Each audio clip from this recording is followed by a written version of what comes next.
Welcome to Indiana Sports Beat Radio, presented by Andy Moore Honda of Bloomington and Southern Stone Restaurant. Looks over the middle, second guesses, fires, throws. Does he make the catch in the end zone? Yes! Touchdown! Oladipo to win it. Another one! Another one! Another one! Huge hole! He's at the 30! He's gonna go! 10, 5, touchdown! Jonathan Taylor! Worked out by Burke. Bounces into Cody, puts it up, scores! Now, from the Golf Club at Eagle Point Studios, here's your host, Jim Coyle. Hello, everybody. Welcome aboard. It is Monday. I hope you're ready to get your week off to a good start. Looks a little cloudy out there, typical January day, but you got to get through it. It's January, right? Welcome aboard. Looking forward to talking to Charlie Miller today. As always, Don Fischer will join us. You will hear from Mike Woodson, Trace Jackson Davis, Tom Allen, Chad Wilt, Paul Randolph. All kinds of meetings over the weekend. How is everyone doing? Michael, how are you, sir?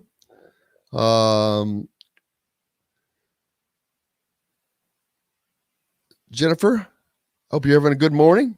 Says how you really need a point guard. We'll get to all that. Dave, how are you, sir? Appreciate you, brother. We appreciate you. Let me get through all these real quick. Jason's on. Says that he feels they went back to Archie style yesterday. We'll get to all that. Jennifer says the selfish play was horrible. Scott on in Evansville. How are you, brother? He says it seems like Parker needs to get more shots. We'll talk about that. Tim down in New Albany, not good defending the three yesterday. That's for damn sure.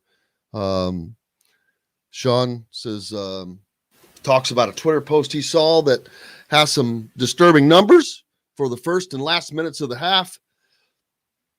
Jason, how are you, sir? Says Finney needs a point. Dave, Jennifer, make sure we hit all those. And Forrest. Lots jumping on already. Appreciate you guys. Yeah, yesterday was, for Indiana, in my opinion, just about they're not ready mentally for that success. First of all, that I'm not looking to make excuses. I don't do that. But that win over Purdue was extraordinarily emotional. I would ascertain that smart bettors who pay attention to things were not taking Indiana yesterday. Everything just from a mental standpoint pointed to that. Someone pointed out that the crowd was not nearly what it was, and it was. I agree. They did not have the same energy either. So it's understandable. I'm going to tell you that it was a mental letdown. They surely did. Now, their numbers that Sean put up earlier or talked about where in the halves, in the first 8 minutes of each half, second media timeout, that's a 14 and under down. They're negative 49 in those 7 minutes. In the final 12 minutes of each half, they're plus 84. It's a 133-point swing. Well, that obviously says they come out lackadaisical. They're not successful when they come out. Why is that? Yesterday, we saw them get off to an absolutely horrific start shooting the three that they never really recovered from. It was when they start out 0 for 7 or 0 for 8. I'm trying to just go on memory right now. But it was not good. And meanwhile, Michigan was just drilling them from out there. But you're just going to have ups and downs. This is not a team that is made to overcome all of the issues that you saw them have a year ago. Now, yes, they're going to be better, and they already are. They've already exceeded their win total games ago, with many, many games to go. So they've still got learning to do. Did it look like a step back? Yeah, it looked like a step back. Was it a step back? I'm not sure about that. There's a difference between a step back and just a letdown. Mike Woodson, as a matter of fact, John, if you've got that clip, that's the thing I asked him about yesterday was we've seen Indiana not balance success and with the next game. And again, that has happened here. Let's hear what Mike had to say. Again, they haven't had very many big wins here, and their wins have been, kind of on a roller coaster. So I think when you experience some success, it's new to us, and we're still learning as a team how to win. I mean, that's why we're in the position we're in. I mean, we've done some good things this season, but we still got a long way to go, and hopefully we can learn. It's my job to make sure we learn from this situation today, because I'm not taking anything away from Michigan. They played great, man. They were fabulous tonight. And we just got to get ready now and like I said, break the tape down and get ready for Penn State. There you go. There's the words from the man. I got to put this up from Nick Papik. It's kind of funny. His attorney said yesterday that was the legal definition of a letdown game. And it was. In any situation, that would have been a game, I would say. But it is what it is. I'm not getting all wound up in it. I fully suspect they're going to come back, take care of business against Penn State without question. Charlie's in the house. You can bring him in, John, if you want, if he's not ready. Charlie, you'll be joining us. He's here. I'm here. Buddy, how are you, man? I'm doing well. How you guys doing? Cannot complain. Just talking about yesterday's game a little bit. People commenting. Mainly, it was a big letdown, man. But how surprised are you by that after that emotional win over Purdue? I'm not surprised, and I'm not going to say I expected that. But what we may not be thinking about, this is my perspective, I think Michigan had that game circled. Like this is needed it. This is a must win, and Indiana's playing really well. We got to come in and play like every possession, and that's what you saw yesterday. From rebounding to the way they played aggressively, one-on-one, to where they shared the basketball. And I don't know if we're thinking about that. I understand we have not put together signature wins, and what Coach Woodson said is correct. I mean, and we haven't won much. So is it we can say it's a letdown, but you can't take away what Michigan did. You're not going to they shot lights out from the 57%. 57% from the field. You're not going to match twos for threes. Right? I mean, it's just so hard. And then on the rebounding game. Unfortunately, though, Charlie, they shot 65% from three. My point. So anyway, but still, this team we need experience to learn from. Information does not get us better. Information to get anybody. So now we have a body of work, like Coach Woodson said, okay, we have a body of work. We can break down the film, and now we can put together the words that's going to match this environment. So when we do this again, we know how to respond to that next game. Yeah, you can look through the stats and see, just pick out some stuff, and one of which is the fact that Indiana was statistically there except for the shooting. They were only 39% shooting yesterday. They didn't turn the ball over bad. Only 8 turnovers, 14 for Michigan. They 16 points off those turnovers versus 9 for Michigan. They were out rebounded 36-26. And that was one of the things where Michigan made just they were going after every rebound and getting a lot of those. Yeah. Offensive rebounds, Indiana actually had an edge 8-6, which was surprising. But second chance points, even with that, Michigan still 12-4. Yeah, and then again, you're making a 3-ball at a high clip that's crushing. I mean, they were contested. It wasn't like 11. These were wide open shots. I mean, they were heavily contested. I mean, sometimes they were some open shots too. That was an issue. Right. They were hitting the tough ones, but they were also sometimes getting left open, and that was a serious problem. Right. And that's something Indiana's got to get taken care of. But like you said, Michigan needed this win. Not that Indiana didn't, but even Trace Jackson Davis in the post-game press conference, he mentioned that they were scratching and clawing for everything. And even when he's saying this, I'm thinking, why weren't you all? But anyway, he's talking about that they were playing harder than they were. He acknowledged that Michigan played harder. They wanted it more. Why? I don't know, because Indiana was on the precipice of vanquishing a streak of epic proportions, a trilogy of streaks, I've been saying. Right. In successive manner. They beat Nebraska last week for the first road game after an 0-8 deal there. They beat Purdue right after that to vanquish an 0-9 start, and they were 0-8 against Michigan going into yesterday's game. They could have ended all three of those streaks in successive fashion. I can't imagine the momentum that would have propelled them to. Unfortunately, they don't get that job done. They're now 0-9 for the last 9 against Michigan, so they've got to get that streak taken care of the next time, maybe, which is next season, because they don't go to Michigan this year. Right. But Indiana's still trying to establish an identity, I think, Charlie, who they are, because this consistency. Bench points the other night, I don't know, 35 points off the bench, and then in this game, now that's a different scenario with Trace Jackson Davis playing a lot more minutes, but bench points, it only produced 8 points off the bench this time. That's a major swing.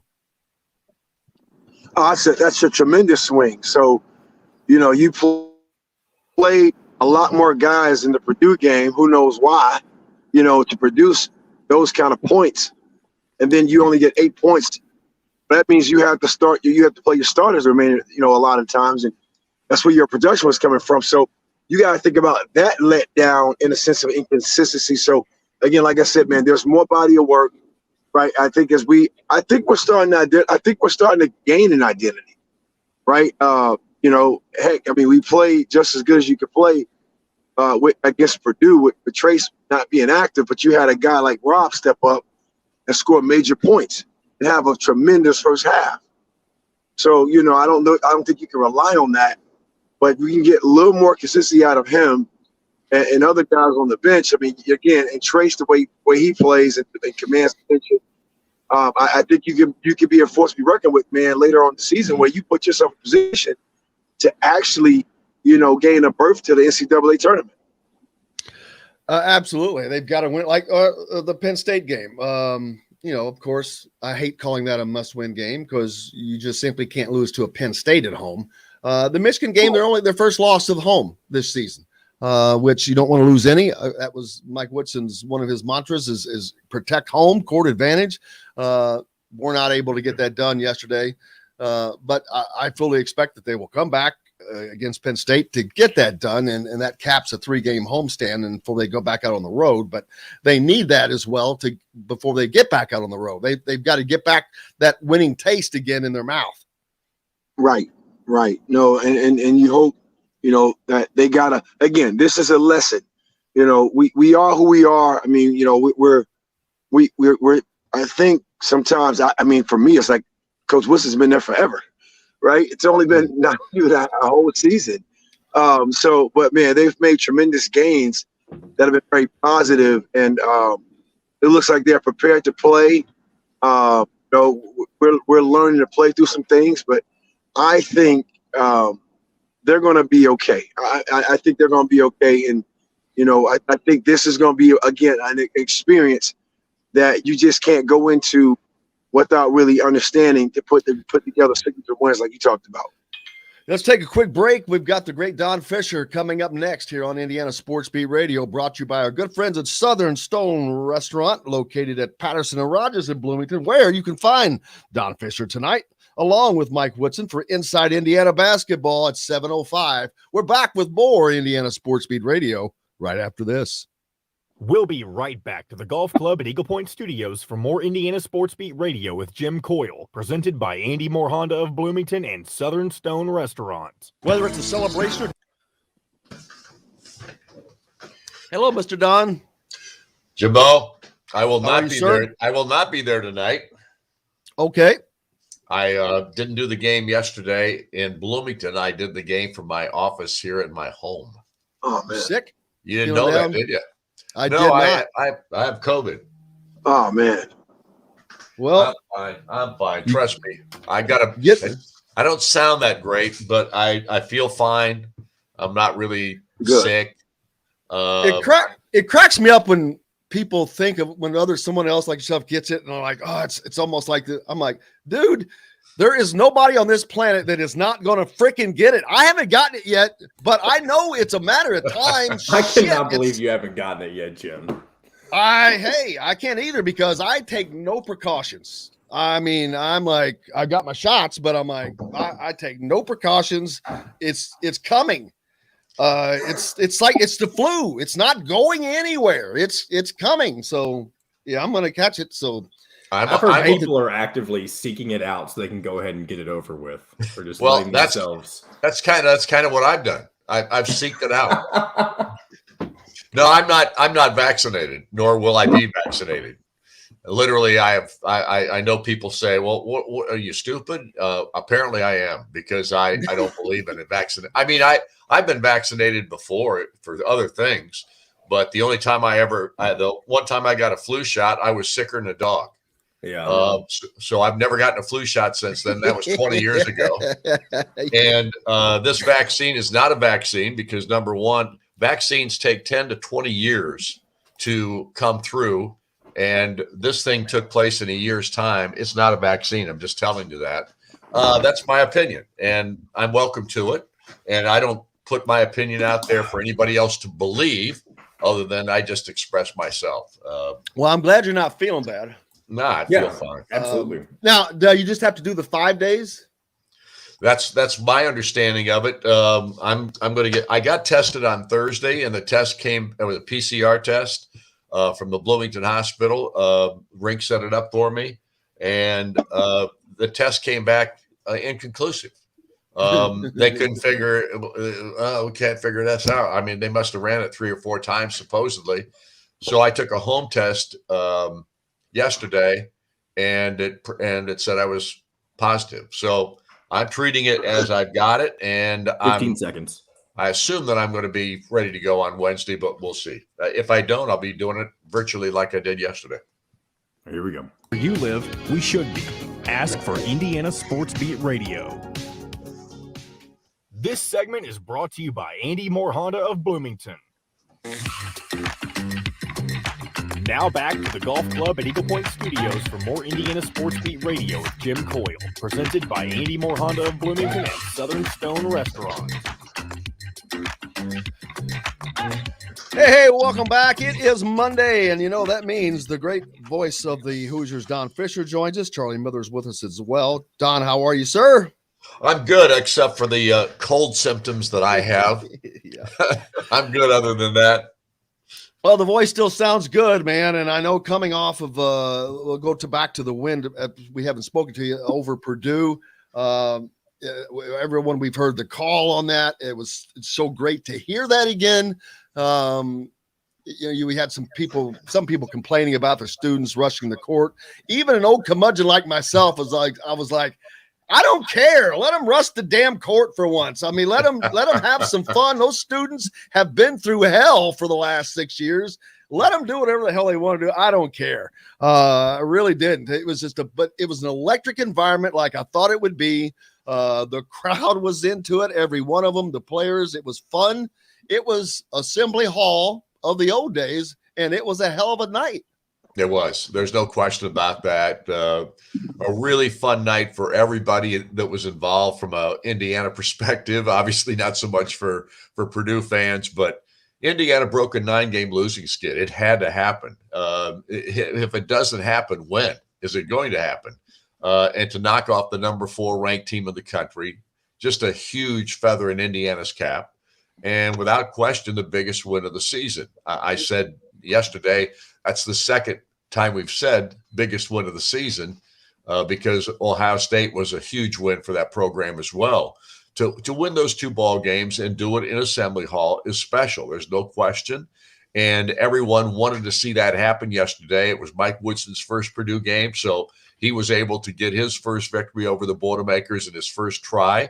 And to end that 9-game losing skid was obviously the most important factor as far as Hoosier fans are concerned. So, and then the other aspect of it was it put them in great position in the Big Ten Conference at this point in the season. Now, it didn't help things yesterday to get beat by Michigan, but nevertheless, it was a huge win. And I couldn't have been happier for any player on this Indiana basketball team than I was for Rob Phinisee, because Phinisee has had his problems and well-documented issues throughout the last 4 years of his career, the injury struggles that he's had, a really good freshman year that was also marred by injury.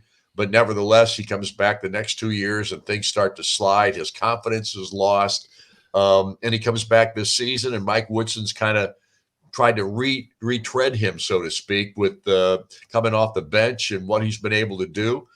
He's looked more positive here in the last few ball games, and he came back with his best performance of his career against the arch rival in a school that he lived right down the street from, in regard to being from McCutcheon, Indiana. So honestly, you had to feel really good about that Purdue win, but that win, but that feel good aspect of it didn't last very long, because yesterday they got beat badly by Michigan.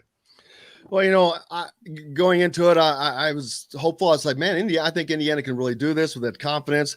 But then afterwards, of course, hindsight's always 20/20. If I was a smart a gambler or wager, those guys, I'd like to have sat down and talked to them before the game, because they probably would have told me probably not going to be a good game for Indiana. This is a classic trap game. All the stuff, Michigan needs this game desperately. Indiana's coming off such an emotional win.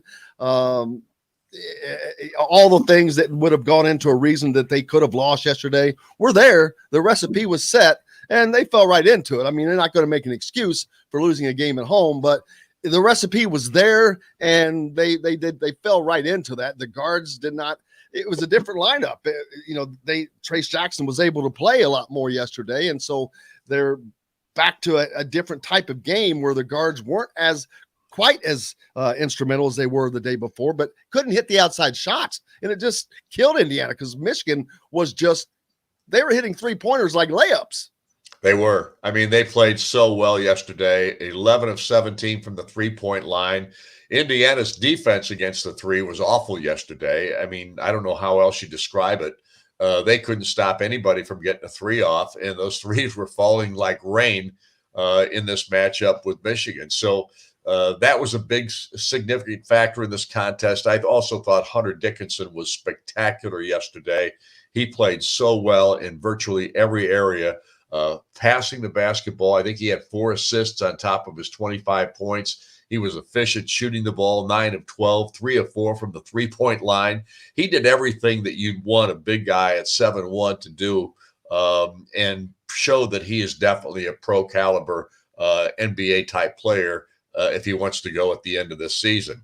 And from my perspective, the biggest disappointment for me is that Indiana was totally unready to play in this basketball game from a mental standpoint. That's the disappointment for me. Yep. Mike said he put it on himself at the end of the ball game. He said, that's my job. He said, I didn't have him ready.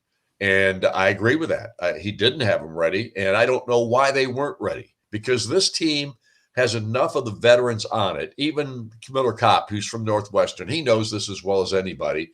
Along with Trace and Rob Phinisee and Xavier Johnson. He's played in big ball games before and had emotional wins and those kinds of things. They all know that you've got to go out and you've got to be ready to play whoever you play against, no matter what time it is or what game it is. And they just weren't ready yesterday. And I don't know why they weren't. And I know coaches putting it on himself. but the players have to put it on themselves as well. I mean, this is not just a coaching staff problem. This is a player problem. And that's to me the most disappointing aspect of this. When they went to Penn State, they knew that was going to be a tough physical game, and they knew they had to be ready for it, and they weren't. And this is another example of that. And I just feel like this ball club sometimes doesn't get it. And we're going to have to wait and see how that plays out the rest of the season. But let me tell you something. This week is as important a week as they have played all season long, because these are 2 winnable games they're about to play. Home to Penn State, on the road at Maryland, a Maryland team that struggled. Penn State struggling a little bit again. These are 2 winnable games that you better take care of business in, because up after that, maybe in the next 4 games after that, you may not win any of them. It's going to be a challenge. Yeah, the Big Ten is everyone's talked about as comparing it to last year, and it's not as tough at the top, but it is as tough, if not tougher, deeper into the conference. Because I'm looking down, I'll stop at Minnesota, and that leaves 3 teams at the quote unquote bottom, but one of those teams is Maryland, who is 10-9. They still have a winning record, but they're second to last. But they have a winning overall record right now. That is how deep the competitiveness of this conference goes. So exactly what you're saying. I agree 1,000%. It's not quite as difficult at the top. Michigan State is not as strong as Illinois and Michigan were last year. Purdue is shown to obviously not be as strong. They're 5-3. They're 2 games back of the conference lead. So it is a hodgepodge. So yeah, every night is a freaking fist fight in this league. Well, look Maryland gets beat by 19 by Michigan at Michigan. Okay. Then Michigan beats Indiana by 18, and Maryland goes to Illinois and knocks them off. I mean, there's simply no let up in this league. And Nebraska, you can say, is a let up game. Well, Indiana had a tough time with Nebraska at Nebraska. Illinois had a tough time with Nebraska at Nebraska. Ohio State did too. Nebraska is going to knock somebody off here shortly, because Trey McGowan's is back and helps them. So there is simply not a game you can take lightly in this league. And if you do, you're going to get beat. And honestly, right now, I'm concerned about this Indiana basketball team's mentality. I really am. Charlie, what do you think? Charlie, still I'm there? here. Well, I'm here. Yeah, Don, you would know better than I do. I mean, I'm a fan from afar, and you're right. You guys are right. You got to be ready to play. I would just want to kind of chime in about that. Whether it's 3 days, 2 days removed from playing, you got to get ready to play. And you got these winnable games. You got to take care of business early, because if not, it's going to be some tough games down the stretch where, again, like Don said, you may not win, and all of a sudden now, you're putting yourself in a tough situation, confidence, playing wise, preparation wise, going into the Big Ten tournament. So, I said earlier, Don, for me, I think this team needs experience. I don't think it's going to be information that's going to get them better. And I think they got experience on, probably how to respond now, what not to do, probably after signature win, and such an emotional win against a Purdue, and you come back and be flat against Michigan. I think they have the experience. I think they now have the film to break down the words, the action to put behind it. That's just my take. And, I think they're going to respond from this. But these are 2 winnable games. We got to take for me, they got to win these next 2 games. Yeah. You got to win these next 2 games to build that momentum, because playing against the Illinois, type teams are going to be very tough. That's the absolute truth. And that's why I think this week is a huge week for this basketball team. Not just mentally, but they're going to have to play well. They're going to have to play well in both these games to win. And if they do, and if they pick up these 2 victories, then you got a little momentum heading into the toughest stretch of the season for your basketball team, because it's Illinois. Northwestern is playing really much better this year. They beat Michigan State. They've given Michigan State the only loss that they've got, and you're playing them at Northwestern. And then you've got Michigan State, who after that? they got like three or four ball games in a row that are really going to be tough. So this is a week that I think is critical for this ball club to position themselves so that they are not getting clobbered here at the end of the season. Yeah, right now they sit seventh in the standings, dead center, which means they've got to hold serve and then some. So you've got to hold serve at home and yet find a place on the road someplace to pick up a road win or two, especially to add to the resume, which took a little bit of a hit when the losses to Syracuse. The loss to Wisconsin doesn't hurt them, but the fact that they had that opportunity to get that win does. But the win over Purdue is certainly going to help them, but they need some other decent wins to keep adding to that. But with their record, they're heading in that direction. Well, if you look at Michigan right now. Michigan's an 8-8 basketball, or no, a 9-7 basketball team. Yeah. So that's not a marquee win either. Not at this point. Now, maybe it becomes a marquee win later on if Michigan continues on a run here and gets going big time. But you're going to have to beat a Penn State team that isn't a marquee win and a Maryland team that's not a marquee win at this point. And those are going to be critical games down the line in how Indiana is viewed at the end of the season. Yeah, Charlie, they've got Illinois coming up, like Don said, Maryland in between that. They travel on the road to Maryland, a game that they really need to get because they've only got one road win. Maryland is a team that's very susceptible, but you come back home to take on an Illinois team that is looked at as one of those top three teams, whether or not Kofi's in the lineup, but expect him to be so. Again, another Big Ten big guy that's coming in that you have to worry about. Now with him, he's not the problem that Hunter Dickinson is, because he's not going to be out hanging out on the perimeter. Right. But man, he can do some damage in the paint. No question. Yeah, he keeps the play alive. I mean, so like, old Coach Knight isms, sometimes the team's best shot's a missed shot when you got a guy like him, because he keeps the play alive. So the thing about, to me, when you play teams like Illinois, you got to make sure that you cannot have your defensive rebounding woes. No one is, forget your fast breaks. All five guys got to be below the paint, boxing out, making sure that you don't let them get those tip balls that, a 10% shot turns into a 80% shot, point blank putback. Momentum building.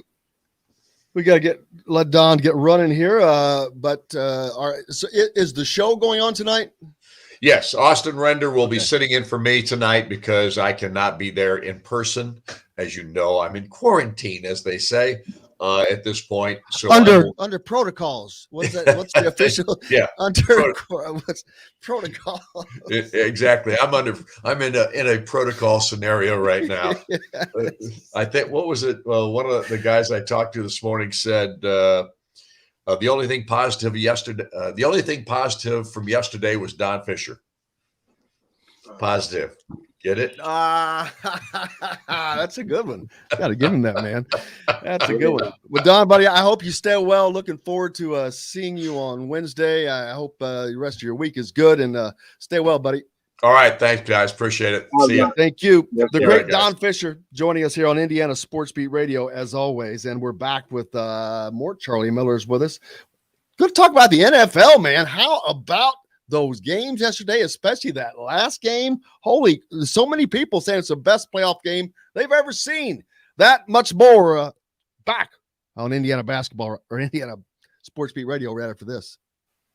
We'll be right back to the Golf Club at Eagle Point Studios for more Indiana Sports Beat Radio with Jim Coyle, presented by Andy Moore Honda of Bloomington and Southern Stone Restaurant. Sports on television. Charlie, are you leaving at 9:30?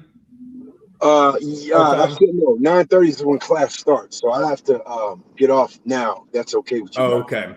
Yeah, I gotta get off now because I gotta run in and get going. So class starts at 9:30 your time. Well, we appreciate you giving us some time this morning. No, I appreciate you guys, man. And again, I wish I had more. You gonna become a full-time teacher? Well, it's for the whole. For the remainder of the year. I'm here. So yeah, Cool. I'm doing basically it's my company, my basketball company. I'm on contract. That's one cool part about this. Yeah, that's one cool part about this. So yeah. So you'll be All right, buddy. coming. You'll be doing a couple segments each Monday instead of a full show. Well, from yeah, here on and then, out. you know, if there's a day off or something, I'll give you guys a heads up. But yeah, Okay.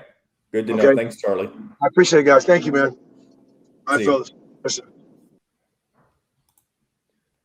All right. I may have to get him for Wednesday night's post-game show because it's a late game. Yeah. Is it, It's is an it hour. like an 8:30 tip or something? Yep. That's a Which means that's like a 9. That's a 10:45 show probably. And for him, he's an hour behind, so that kind of helps him a little bit. And I'd like for him to get somebody else. I would rather it be like him and somebody else, or Todd and somebody else. I don't think Todd's comfortable enough doing that.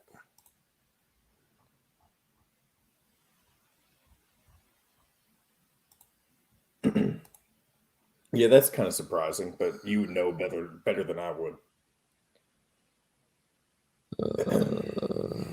Make sure. Yes, I agree with this. They don't do this nearly enough, Jesse. And I'm pulling that up next. What else do we have?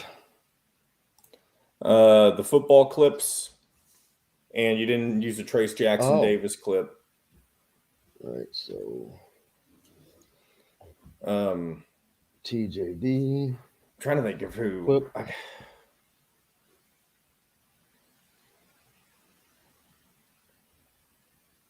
wish I'd known. You have what it? he'd be. Oh, go ahead. I was gonna say, is there any way to get any NFL audio? Doesn't have to be video. Maybe. Here, we're coming back. We got a few seconds. Come see us at the all-new Andy Moore Honda, now in Bloomington. This segment is brought to you by Remax Advanced Realty, Indie Home Pros team by Cheryl Sizemore. Now back to the Golf Club at Eagle Point Studios for more Indiana Sports Beat Radio with Jim Coyle, presented by Andy Moore Honda of Bloomington and Southern Stone Restaurant. Hey, welcome back. It's Monday. Indiana Sports Beat Radio coming to you. Jim Coyle with you here. Just finished up with the great Don Fischer. Love talking to Don each week. He's under the weather a little bit. Got to get him back onto the deal. I was talking earlier off. I'm like, I'm kind of amazed when people get COVID right now. It's still kind of, there's a little bit of a, I don't want to say stigma, but it's like, oh, they got COVID. Dude, everyone will get it. This is the new flu. It's just worse, but it's not going anywhere. I'm not getting on a COVID rant or anything either way. I'm just saying it's not going anywhere. So people like me who have not got it yet, probably going to get it. Although I always think that I have a very strong immune system. I've always said that. From being just a boy playing out in the dirt and all the horses and all that crap. But who knows?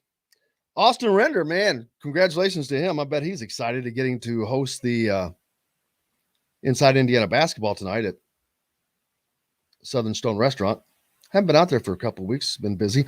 Oh, speaking of which, travel plans coming up for those of you listening. We'll be doing the show on Thursday and Friday from Montverde Academy in Florida. Is for everybody thinks all these jobs are glamorous. These late nights that we have. Let's see, Wednesday, you've got the show, this show to do during the day. Then we've got the Penn State game. Then we will have, which is an 8:30 tip, by the way. Then we will have the post-game show, which unfortunately means that will be around, I don't know what, 10:45, guessing. So you get done with that at 11:15. You get out of there by 11:45. You get home by, it's well after midnight. It's close to 12:30. I'll be on a plane at 6 a.m. the next day, getting down there for this in time. But Montverde Academy is having a 3-day tournament next week. So heading down to watch Jalen Hood-Schifino play. Going to talk to him. And there are a couple other players on that team. Was it Derek and KJ? I think it's KJ Evans, Derek Queen, that IU is also recruiting from Montverde Academy. We'll talk to Coach Kevin Boyle, as well as assistant coach Ray Miller. So looking forward to that and bringing all of that to you as Indiana will continue to increase the talent that they have. Everybody's complaining about this and that. We need this at point. We need that and blah, blah. Man, it's year one, folks. It's year one. They're recruiting talent in. I think that you've got Jalen Hood-Schifino coming in. You've got the other guys that are committed to come in already in 23. Miro Little is not going to make an announcement until after the season, but I don't know. It depends on. I'd have to go back and look to see what Baylor has coming back, what Villanova has. Is he potentially looking at more playing time at one of those schools?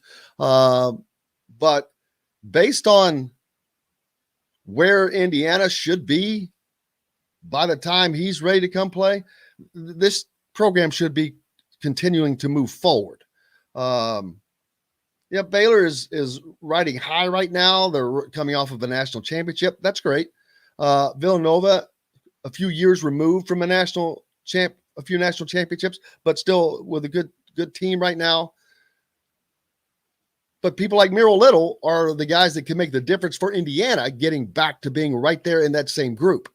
I think that's part of what they're being sold on. And for him, especially because he will make one visit. He went back to Finland. For him to be here for that win that he was able to see Indiana grab over Purdue, that environment, there's no way that does not stick with him. The love of the game by the fans, no way that doesn't stick with him. Now, does that mean everything? No, because not everybody chooses that. And again, there are other things that go into play. Don't know. Maybe NIL. Who knows? Haven't heard that come up on this. And with Baylor and Villanova, I don't think that's going to be an issue there, but it's getting those players in so Indiana consistently has the talent that they need. That's just going to take a year or so, even with the portal. The portal's great for quick fixes, and sometimes you get a guy that's going to be here for a couple of years. But then, what if you get a guy that's going to be there for a couple of years, but is not really, you're like, oh, that's not really doing a whole lot. So Indiana's going to be fine.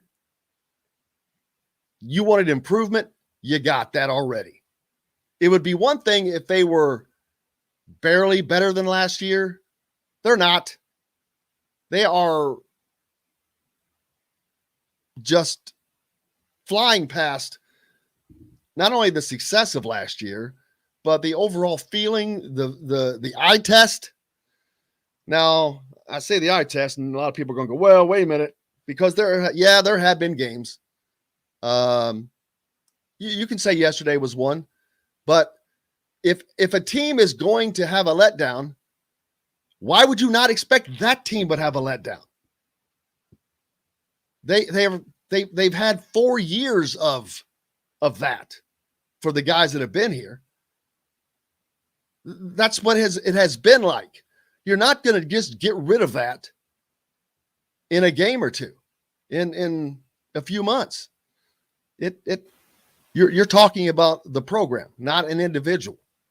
It's a turnaround, but that turnaround is happening. I see it. Surely to gosh, the fans have to see that. The recruiting alone, better, different. Indiana now with a national, and you could say international, recruiting footprint now. And I know a lot of Indiana fans want all the Indiana kids. And it's understandable because Indiana produces so many of them. But you don't need all of them. You need the best of them. That's all you need. The absolute best of them. And find the best of the rest someplace else. I don't care where they come from. Why would you care where they come from? Yes, you want some Indiana kids on your team. It has to be in a state that produces the talent this state does. No question. There's no reason not to. But you also need that mix. The guys like Jalen Hood-Schifino. Those types, those are exactly what I'm talking about. And Indiana is there. They're doing better at national recruiting right now than within the state. But the win over Purdue, big help for that. The next thing is, and remember this, Indiana, even though they were on an 0-9 streak against Purdue, look at the players that were in the NBA during that time. How many were from Purdue and how many were from Indiana? I say that only because future players, that's another thing to be pointed out. Even when Indiana is not soaring, they're still producing because Indiana is a national program. It just is. I promise you, if there was a game that CBS wanted to broadcast against a Duke or a Kentucky or a Kansas, and they didn't have an opponent, and they said, all right, we needed a Big Ten opponent, Indiana would be chosen over Purdue. I'm going to say 8 times out of 10. Normally, the only time right now is because they're pretty good, but any other time, not even considered. Because it's just not a national brand. And I'm not trying to be negative against Purdue. It's just, this is what it is. Indiana is a national brand. It just has to be recultivated. And that's exactly what's happening. It's exactly what's going on. We'll get more back into some basketball. But before that, Trace Jackson Davis yesterday, after the game, talked about dealing with Hunter Dickinson and the challenge that was. Let's hear what he had to say. Yeah, so defensively, when we were doubling him, we were supposed to wait on his crab when he started to dribble the ball, and we weren't doing that. He was holding the ball, and so it was easy for him to look over and watch and see who's coming instead of when he was posting up and trying to dribble. So that's on us, and we made that mistake, and he made us pay for it. There you go. Scouting didn't work out for him, but and they don't get another chance at that because luckily for Indiana, they do not travel to Michigan. They do travel to Michigan State, where ironically is the only place that top team that they actually had success under Archie Miller, which is still shocking to me. They will play at Michigan State on my birthday. I'll have to go to that game. Indiana's at Northwestern on February 6th before that. Luckily, that's the most road games I see in successive fashion for Indiana. From this point to the end of the season, as a matter of fact, home, road, home, road, road, home, road, home, road, home, road. A lot of road games. 1, 2, 3, 4, 5, 6.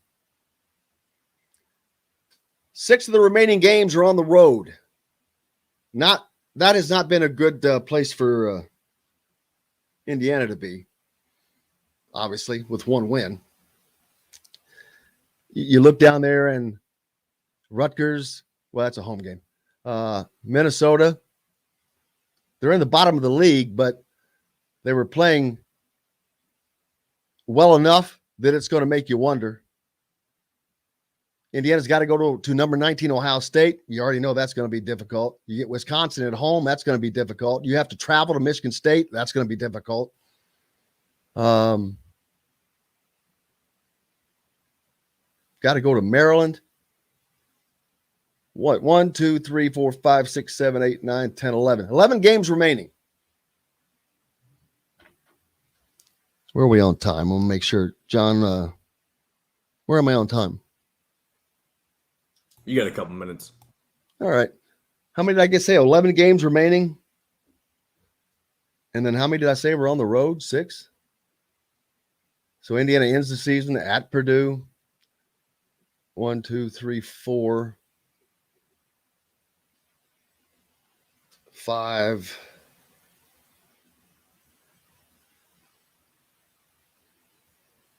6. So yeah, 6 of the remaining 11 games are road games. Are they going to win? Winning at Maryland, that's definitely doable. Winning at Northwestern, it's demandable. You have to do that. Michigan State, difficult. Ohio State, difficult. At Minnesota, tough, but achievable and necessary. Because that's the only road game I see that's the best place for Indiana to pick up a road win is going to be at Minnesota and Maryland.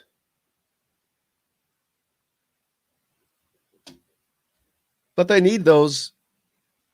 And then you go into the Big Ten tournament, but they need those to be successful this year to make the NCAA tournament, which I don't think should be a problem as long as this team keeps its head. They're going to lose more games. I mean, going to Michigan State without question is just a tall task. Going to Ohio State is a tall task. Going to Purdue, a tall task. Those are 3 games they're not going to be expected to win. Going to Minnesota, I wonder what the spread will be then. That's going to be determined by what Indiana has done up until that point. But so, there's 6 road games, 3 of them already I don't expect them to win. But everything should be set up for a much better end of season for Hoosier fans. What's up next, Johnny boy? Well, to break. We're going to break. Well, obviously I understand that. I meant the next segment, my friend. We're still waiting on Jim Reamer. We'll have Jim Reamer at the following segment after next. And I was trying to get something cooked up for you for next segment. Well, we've got unsuccessful. What we've got. Yesterday, we also met with Tom Allen, with Chad Wilt and Paul Randolph, the newest defensive coaches for Indiana, and some big news on that as well. We're back with that. We'll hear from those guys as well. Let's talk about the NFL. How about the Chiefs and the Bills, man? What a freaking game that was. We're back with more Indiana Sports Beat Radio. Get your comments in. Back after this. We'll be right back to the Golf Club at Eagle Point Studios for more Indiana Sports Beat Radio with Jim Coyle, presented by Andy Moore Honda of Bloomington and Southern Stone Restaurant. If you're in the market, no, Forrest. I forgot about the other. I did not think that they were very well contested, Forrest. I'll be honest with you. Oh, yeah. I forgot about this, Jesse. That's a great comment that I want to put up because every time I freaking see it inside out, it goes in and it comes back out to someone like Race Thompson. Yeah. And I'm like, okay, he's 3 for 27.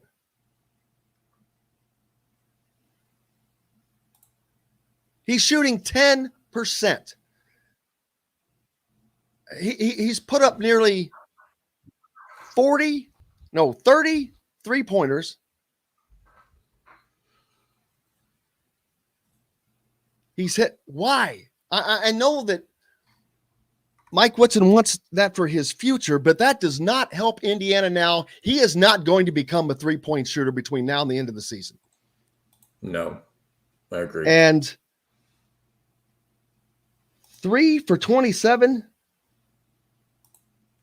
you cannot encourage that because that is simply 24 lost possessions.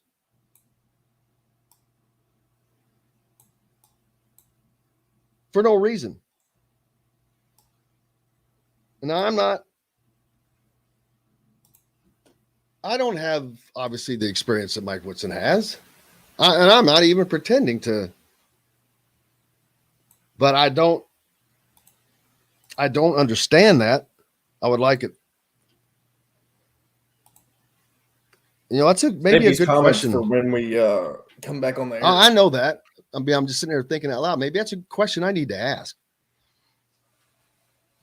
I know that you want him to shoot and for his benefit and you want it for the team, but at what point do you realize it is not going to ever help the team?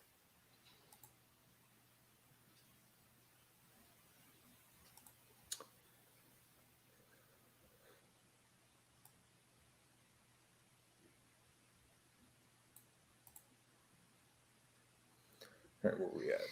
All right, 30 seconds. All right, here we go. Looking for a home in the Indianapolis area, you need Cheryl Sizemore from Remax Advanced Realty. Cheryl Sizemore has over 2 decades of experience, and that could be the difference in you getting the home you want in today's tough housing market. Reach out to Cheryl Sizemore from Remax Advanced Realty at cheryl@indyhomepros.com or 317-298-0961. Cheryl Sizemore from Remax Advanced Realty. Let Cheryl Sizemore get you in the home you want today. Cheryl@indyhomepros.com. This segment is brought to you by Bubba's 33 in Clarksville. Pizza, burgers, beer. Now back to the Golf Club at Eagle Point Studios for more Indiana Sports Beat Radio with Jim Coyle, presented by Andy Moore Honda of Bloomington and Southern Stone Restaurant.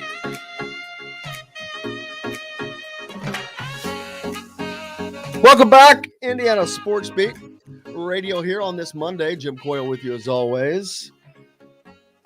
Charlie Miller joined us earlier, as did Don Fischer.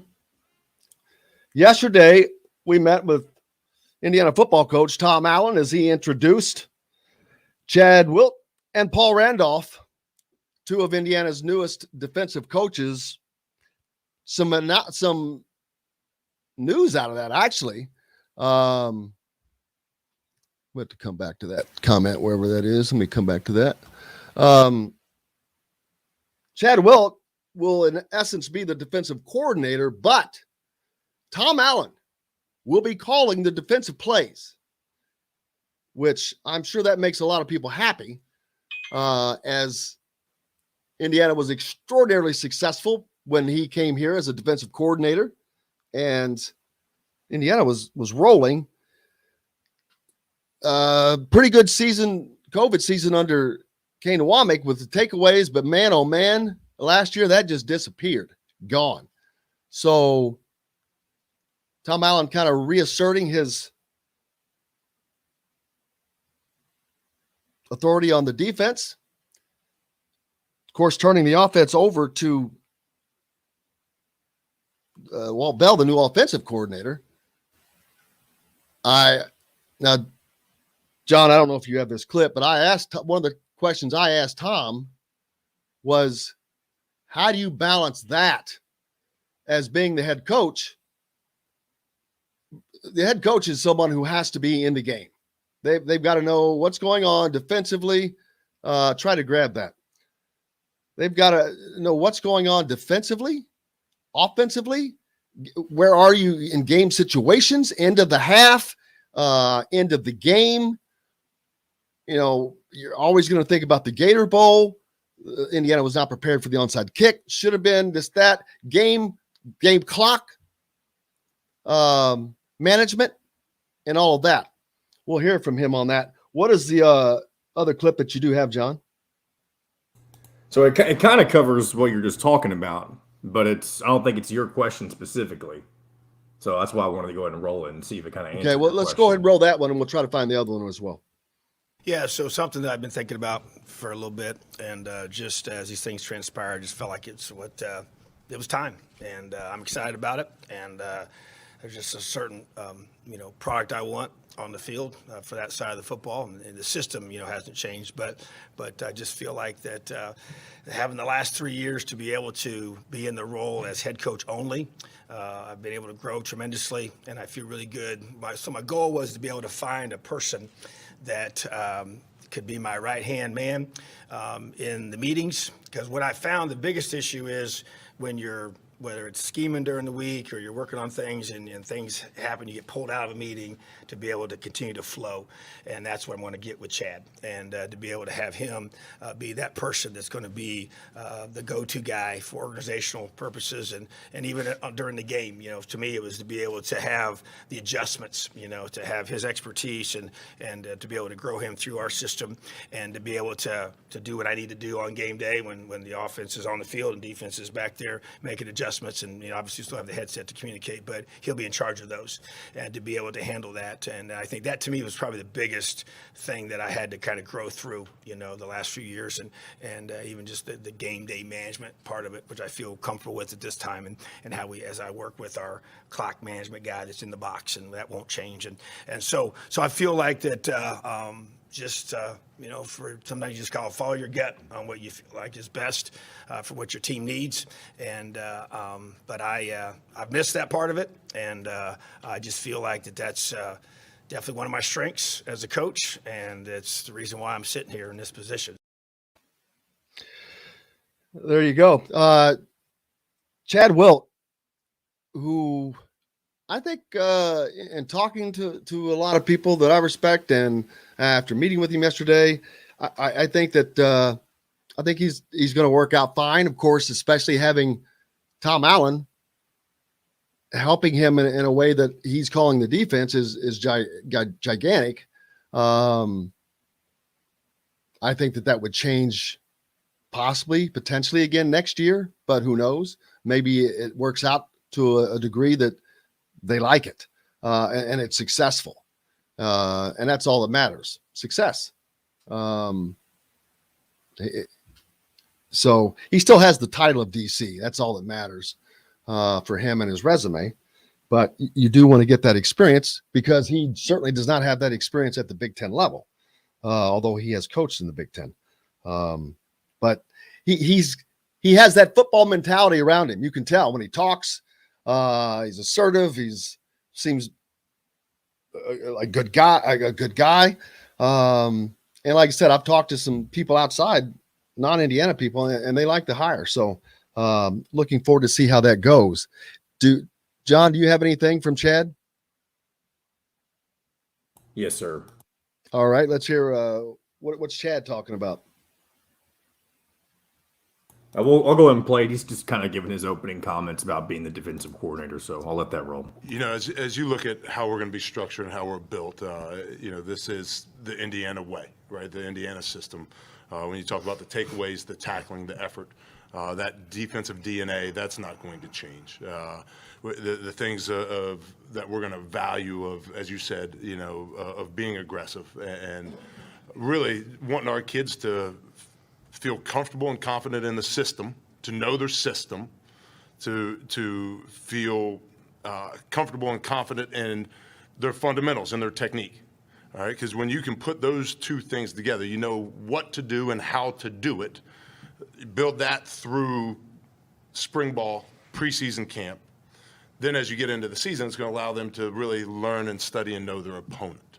Right? If you can build them to the point where they know their opponent, and I used to work for somebody who used to say, think players first, plays second, right? And making sure our guys, again, understand their system, have a confidence and belief in that, have a confidence and belief in their fundamentals and technique. Then to be able to match it, how do we go attack an opponent?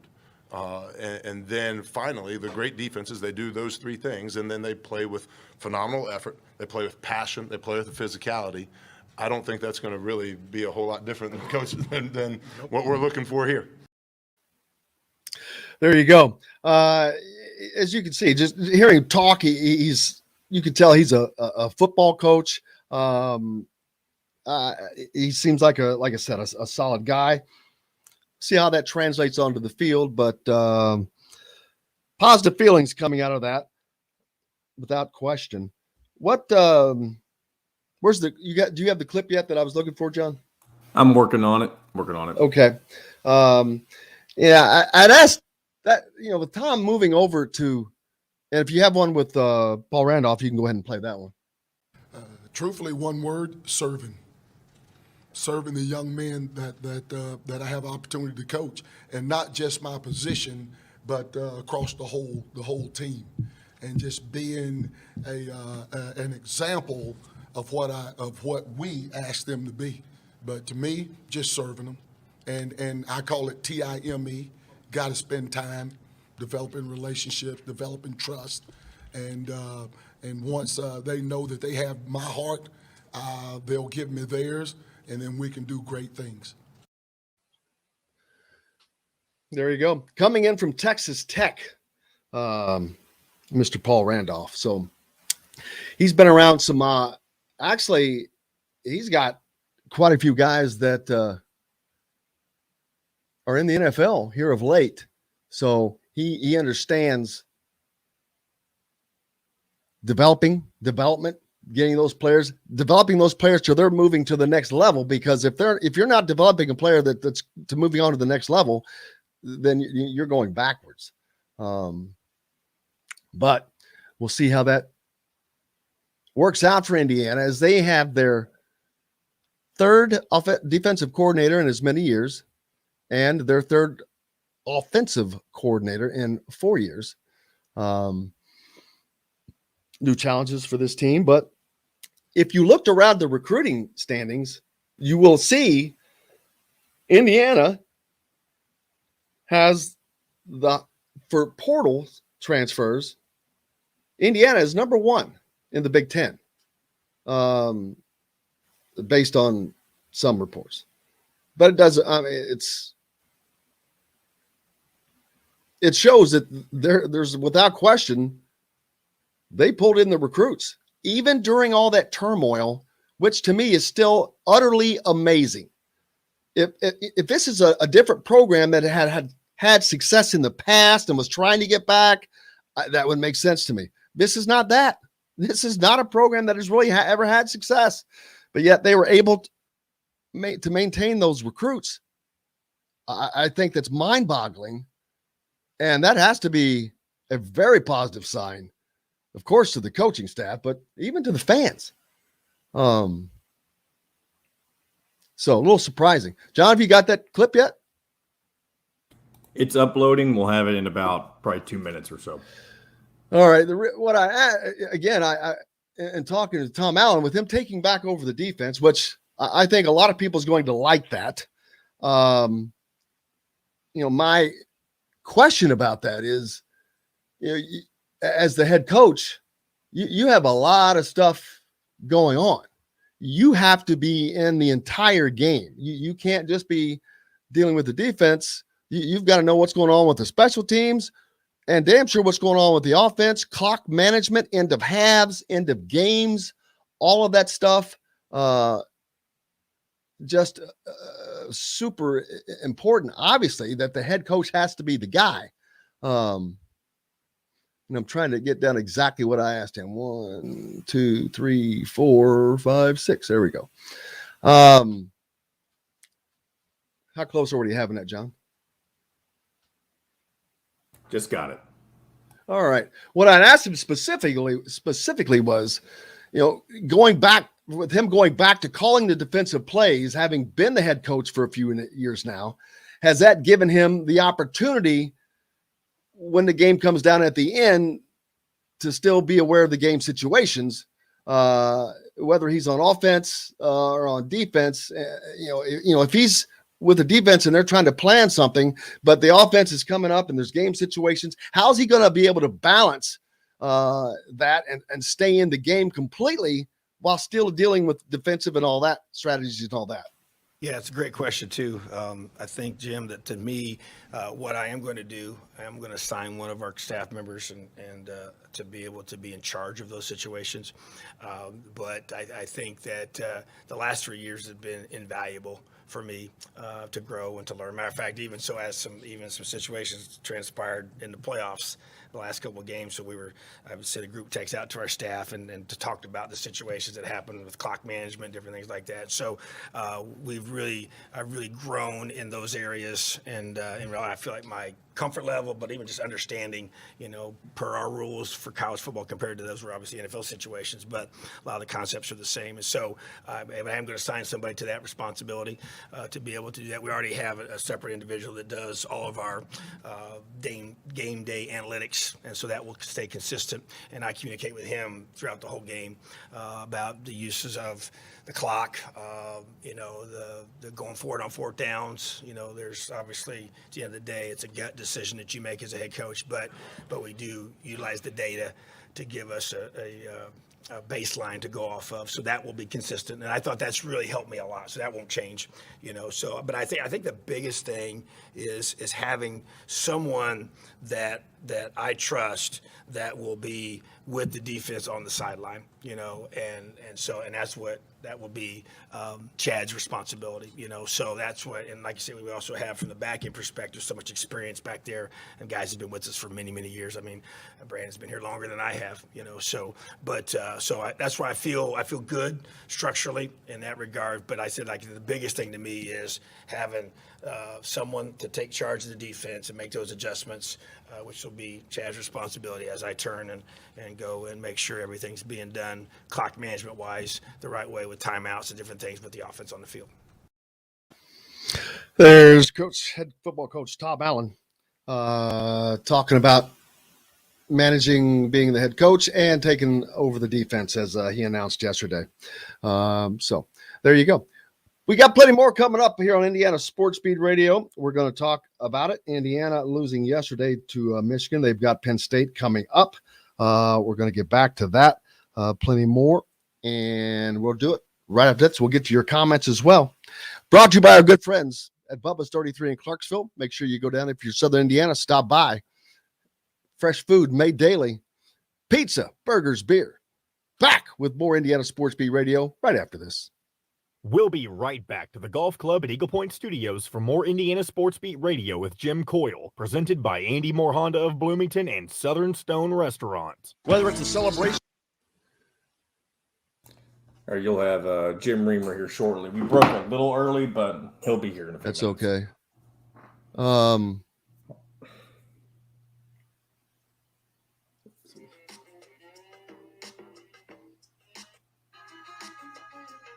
All right, that is not what I want to use. Sorry, I was still looking for bump music whenever you texted me. Lots of comments, man.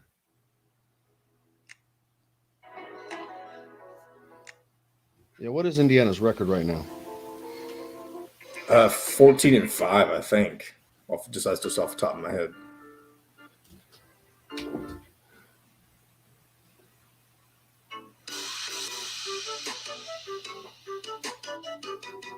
Sure, why not? I don't have much time to really be picky with music right now anyway. 1, 2, 3, 4.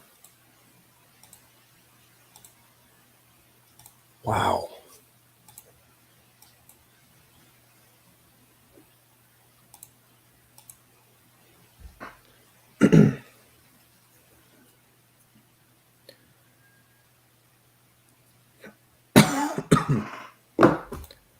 We can save the Moat Creek stuff for later, for another time. I tried to get Keegan on earlier too, and he had something going on as well.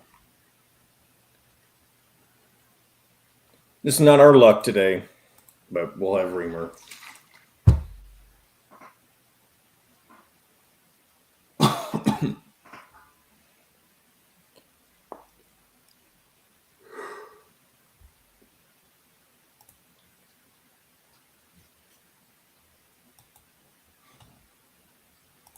Well, if Indiana plays chalk, which I think that they should end the season at 20-12. What do you mean plays chalk? You win the games you're supposed to win. See, I went through that the other day, And that included yesterday's game, obviously. I had him at 22-8, I think. So they're 9-5, and they have... No, they're 20-12. That doesn't make any sense. They only have 30 games on the schedule this year. I said 20-10. Oh, he said 20-12. So they have... I think I had them winning the home game against Illinois, too, which probably won't happen. I mean, I'm not saying it won't, but it's unlikely. I don't know about that. 5 seconds. Here we go. All new Andy Moore Honda, now in Bloomington. Today's guest is brought to you by Reynolds Family Dentistry of Sillersburg. You need $1 million smile for those championship photos, and that's exactly what you'll get with Reynolds Family Dentistry. Now back to the Golf Club at Eagle Point Studios for more Indiana Sports Beat Radio with Jim Coyle, presented by Andy Moore Honda of Bloomington and Southern Stone Restaurant.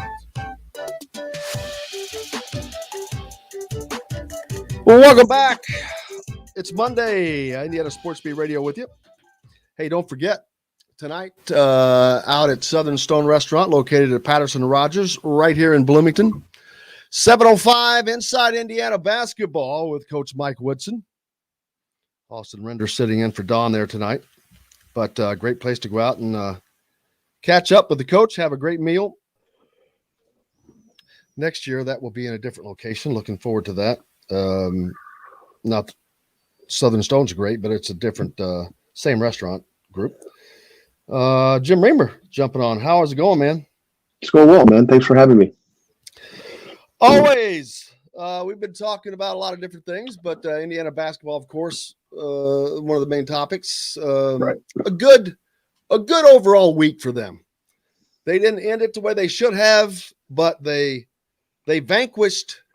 They had the chance, I've talked about this, to vanquish a trilogy of epic losing streaks in successive fashion, which is ironic. You usually don't get that opportunity, but they had a total of 0-25. They were 0-8 on the road. They were 0-9 against Purdue, and they were 0-8 against Michigan. They took care of business at Nebraska with the road win. They took care of business against Purdue, but could not get the win against Michigan. They're still now 0-9 for their last 9 against the Wolverines.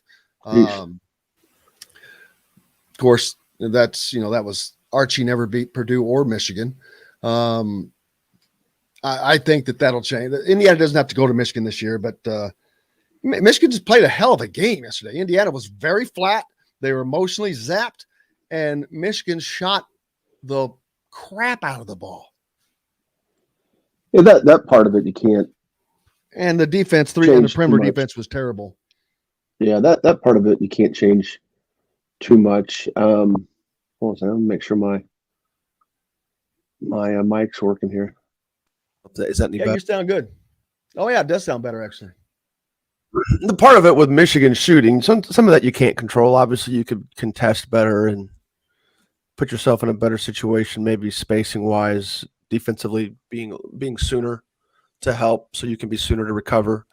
There's different theories on whether you're a ball-oriented man-to-man defense or you're a man-oriented man-to-man defense. Coach Knight would usually base it on the athleticism of the players. The more athletic you were, the further from the ball you could be. Coaches vary on that, but I still think that there's some talk on Coach Woodson's rotations and to me it's how much he plays Stewart and Kopp together. I think defensively both those guys are those guys are both below average defenders, and playing them both together for large chunks of games is probably not a great idea. And they've got to have enough data now to show that. And it would also split up their shooting too. They've the one rotation with Finney, Xavier Johnson, and Galloway is not a great shooting trio of perimeter players. Obviously, Rob had an outstanding game against Purdue, and Xavier has his moments, but he's got to be wide open to get that shot going. Be nice to split those two shooters up if you're going to definitely be committed to playing them. It would also be nice to put them in action where they're getting screens and getting multiple looks, even if they don't. You look at how the Pacers used to use Doug McDermott and how Miami uses Duncan Robinson, where it doesn't matter what they're doing offensively, those guys are always moving. Those guys are always an option.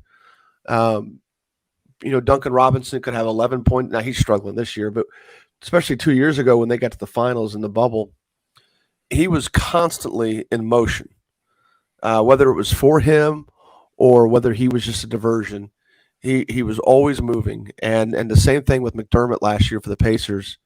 Always moving. That shooter always coming off screens, whether it was part of it or not, whether it was part of the primary action or not, was always something that had to be accounted for. It had its own gravity, and right now there's just a lot of Stewart and Kopp kind of just standing around, and neither one of them are great defenders. Neither one of them do much with the ball. I would find whatever I could to bring them off some sort of handoff action or some sort of screening action. A lot of people, fans, especially old school fans, are clamoring for more motion offense. Which who still runs the motion offense today in college? In college, well, there's varied degrees to it. I mean, Virginia runs a version of it. It's blocker mover, where they're bigs, they're screeners, and they get a lot of flare screens and a lot of pin screens. That's the basic movement. So you'll see the player movement go over the top of the high guy and come underneath the low guy. And so they create a lot of flares and a lot of pins. And, in some regards, those are screens, especially the pin screens, that Knight never liked setting. And we always go back to Knight. I guess if we're gonna have a motion talk, we got to do that, because he didn't like that the cutter was going away from the action. Flare screens the same way, but the weird thing is IU set a lot of flare screens. I'm a motion snob, so I'm all for it. There's various ways to run it. The simple way is just whoever's the closer to the center of the floor sets the screen. So you get a lot of down screens and a lot of back screens. Blocker movers kind of the opposite in that regard. And in that regard, there's also role definition definition. So like where, pardon me, where, IU would always seem to have one guy on the floor who was constantly setting a screen. You've got Virginia with two guys setting a screen. There's a version of Don. There's an old NAIA coach that turned into a Division II school. Well, he used to be the head coach at Lipscomb when they were an NAIA power. Don Meyer, who's has since passed away, but he's a classic motion guy, and they do a lot of role definition where they have screeners and cutters, and they have screening rules, and those guys know what they're supposed to do, and it is hard to teach. It's definitely hard to get players to be instinctful in it if they've never been around it. That's the only thing that I could see a college coach clinging to, especially with the transfer portal the way it is, especially with kids coming in, getting really good, talented kids who may only stay around for a year or two. A lot of these college coaches have kind of dumbed down their offenses to fit the revolving door of personnel that they have. That's why you see schools like Butler do well in the tournament, especially when they were not mainstream successful and they were surprising people because they had so much movement.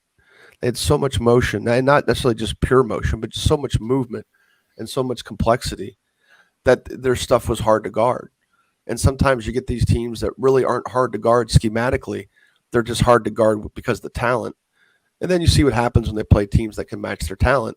Things get kind of bogged down, and it doesn't look like they know what the heck they're doing. So that. Yeah, here's a comment that I want to echo. Mike Bowling says, from the land of the legend, after waiting for 4 years for Archie to get his players, Coach Woodson has surpassed Miller's teams in half a season. Some fans need to lay off of Coach until he gets some of his own recruits. I said that a minute ago. I'm like, you've got to wait till you get the Jalen Hood-Shafinos in and these kinds of guys that they're bringing in for a complete change. You've got a hodgepodge, a little patchwork going on right now with some transfer portal guys, with the guys that were here, and everything else is new. So it's not going to be instant success, but yet they've already had more success than they've had in the last 4 years. You knocked off Purdue. You've got more wins this season. You are heading towards a 20-win season and a potential NCAA tournament berth. So I don't know really. Well, it's fans being fans, but I'm just like, and you should know if I'm the one that's going to complain about anything. I call it out, but I'm like, dude, chill, relax, let them learn, they've got to get into this. And even that loss yesterday, that was an immature loss of sorts. Not being able to bounce back from that emotional win, but Indiana, like Mike Woodson said, they haven't had many big wins here, much less a win of that emotional magnitude. Right. So why would anyone expect this team to handle that kind of success that well? I don't.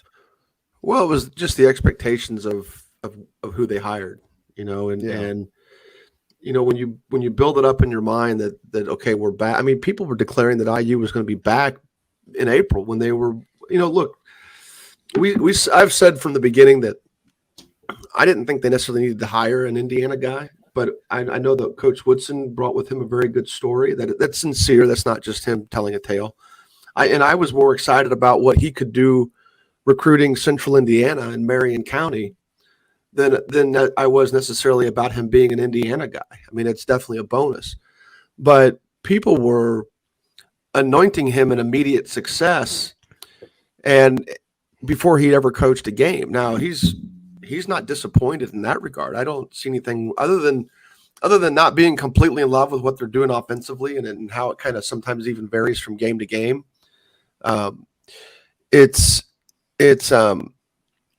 He checked all the boxes he needed to check when he took the job. He dealt with guys that were wanting to transfer, that were putting their names in the transfer portal. He dealt with guys that were looking to get to a new school, like a Miller Kopp and a Michael Durr, and he obviously checked a lot of boxes recruiting wise. He was aggressive and was able to land some guys. And again, he's a compelling figure who's had success as a player and who's had some decent success as an NBA coach. He can speak to them on a couple of different levels, but none of that matters until you actually coach a game. And I think people do absolutely need to give him time. They were willing to give every other coach. I mean, I look at a recruiting situation, and this doesn't mean you can't have success, because obviously Archie Miller pulled in Romeo Langford almost right away. Well, not right away, but you know what I mean? Like, he came in late, didn't really get involved until Romeo 17 and under summer and played it out and got him. I don't look at a coach's first recruiting class like full-blown recruiting class, meaning you recruit that kid from about the time their recruiting starts, which is before their junior year of school. Most of the heavy recruiting at the high major level starts when these guys are entering their junior season. And that's because that's the time when the coaches can start calling them. That's the time when it's a lot easier and it's definitely the only way to directly convey an offer, proactively, versus going through a coach or going through, a school coach or a summer coach to link up the communication. It's when the schools can be proactive in all of their communication. And I would look at, a coach getting a year or two pass from a recruiting standpoint before they can ever be accused of or have any sort of worry about not being able to build relationships with prospects and scrape up recruiting. So, but it's also easy to imagine too, I'm sorry I'm talking so long here, but it's also easy to think that it's never difficult for any new coach to build buzz at Indiana, right? I mean, look at Sampson. Sampson came in and he landed Eric Gordon damn near right away. I mean, basically just stealing him from Illinois. Archie, like I said, was did a very good job of bringing in Romeo Langford. And now here you got Woody bringing in Hood Schifino and Tamar Bates. Bates was a good get, especially as quickly as that thing turned around. And it's not hard to create buzz at Indiana, but I mean, that's all icing on the cake for me. I would think that, Woodson's, his recruiting is going to get even better just because he's going to be able to really build those relationships and sell the Indiana program. Absolutely. And But I think this season will be one. As I look at the schedule, I think they can get to 20 wins, and that means just almost playing chalk basketball for the remainder of the season. There's, they can help themselves here and there, looking at the schedule, but there's some tough runs in there, man. Even a home game against Illinois is going to be tough. Oh yeah, Illinois is good.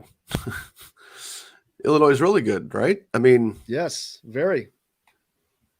I mean, they're gonna have. Yeah, they're going to have missteps. I mean, they're going to take you. What you want to see in that Michigan game last night was have it not spiral late.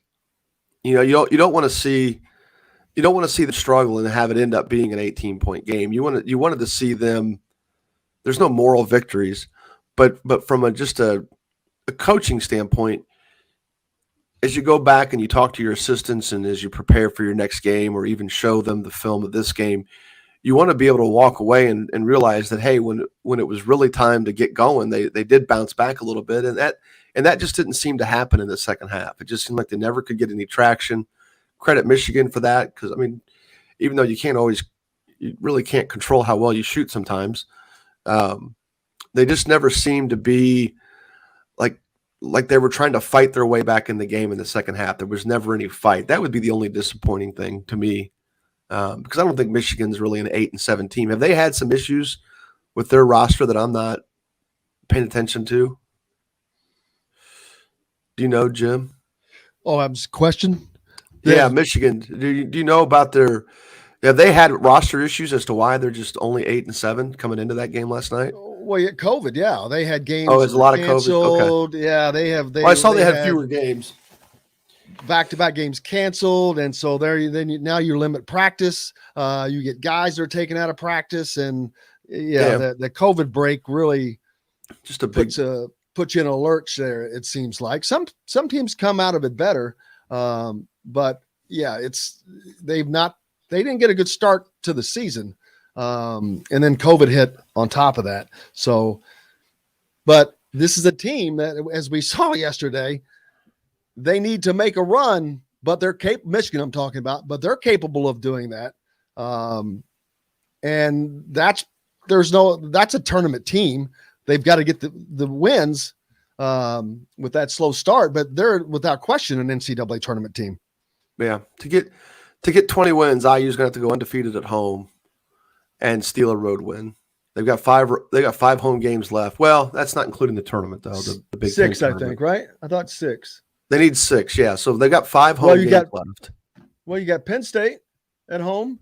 You've got Illinois at home. Yeah, Wisconsin at home. Maryland at home. And Rutgers. at home. It's right. Only 5 home games remaining of their 11. 6 of them on the road. I'm looking at it, so I'm not. This isn't something I have memorized, but looking right at it. They got Maryland on the road. They have Northwestern on the road. They've got Michigan State on the road. They've got Minnesota on the road.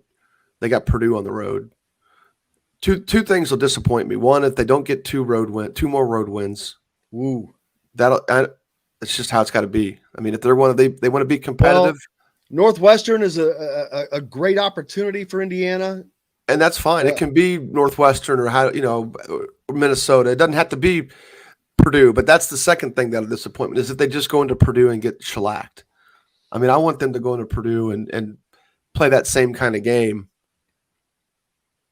Play this, with the same toughness, the same battling, the same purpose offensively, and be a really good challenge, not just go in there thinking, well, we've already beaten them once, we're good on the year, and then they wouldn't mail it in, but you know what I mean. I don't want them to go in there and get throttled, or else that win means nothing.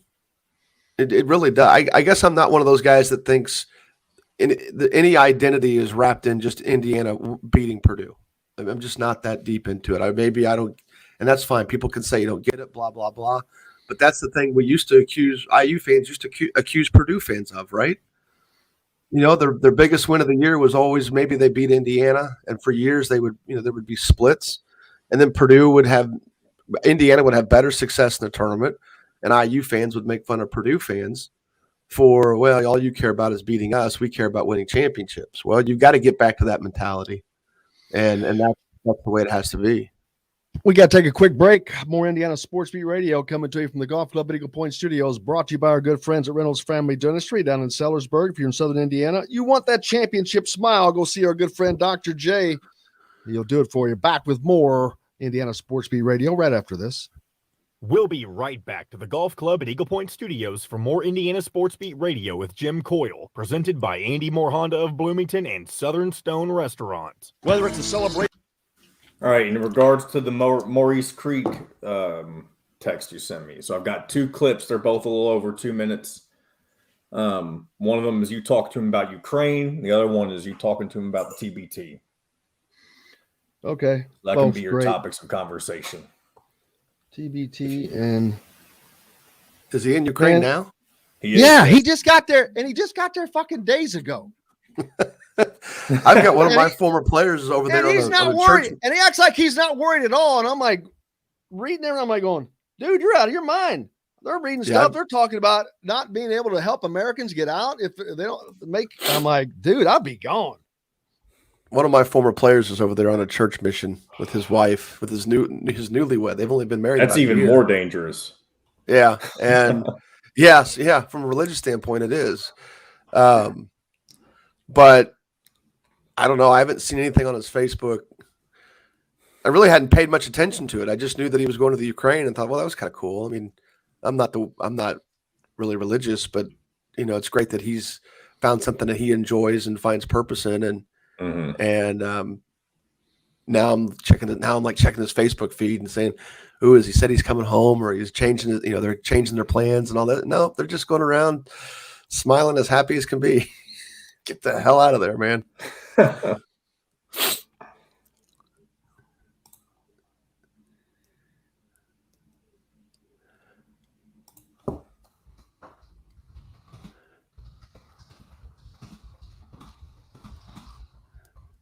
It's funny, Jim, as a coach, you hate to talk about moral victories and you hate to talk about we just want to go in there and compete. But when I'm sitting in this chair talking about that Purdue game at the end of the year, I would be happy if Indiana went in there and just made it like a 2 or 3 possession game and it was down to the wire, and certainly be disappointed if they get beat. But which game? The Purdue game at the end of the year. Oh, if they go in there and get their butts handed to them, I don't think beating them at home at the buzzer means a whole lot. Man, I mean, it's still a quality win. So pissed off, right? At the end of the year. Hey, it would be great. You want to be Indiana basketball? You go in there and you don't get your butt handed to you. You know what I mean? Yeah, you give them a game. You play your ass off and try to steal one. Now, how would that be? That would be. Well, if they go in there, if they go in there and they rebound with them, they go in there, they don't turn the ball over, and then they end up shooting like crap, and that's what causes them to lose. Then with how things have gone the last few years, you can kind of live with that because at some point they're going to more talented offensively. We should be. Ask for Indiana Sports Beat Radio. This segment is brought to you by Aurora Specialty Sleep Clinic. Now back to the Golf Club at Eagle Point Studios for more Indiana Sports Beat Radio with Jim Coyle, presented by Andy Moore Honda of Bloomington and Southern Stone Restaurant. How's everybody doing today? Happy Monday. Jim Reamer with me now. Jim Coyle here at Indiana Sports Beat Radio. Hope you're ready to get your week started. Had the opportunity last night on the postgame show to talk with Mo Creek, former IU player, playing over in Ukraine now. And, man, great friend of the show. But I was like, Mo, dude, if you're not I was like, you got Google there? If you're not up to date on what's going on in the world, Ukraine is facing potential political problems from Russia. There's a lot of intelligence out there that Russia has some intentions on invading Ukraine. While they have denied that, the United States, I think, has cleared out the embassy there. So, not sort of.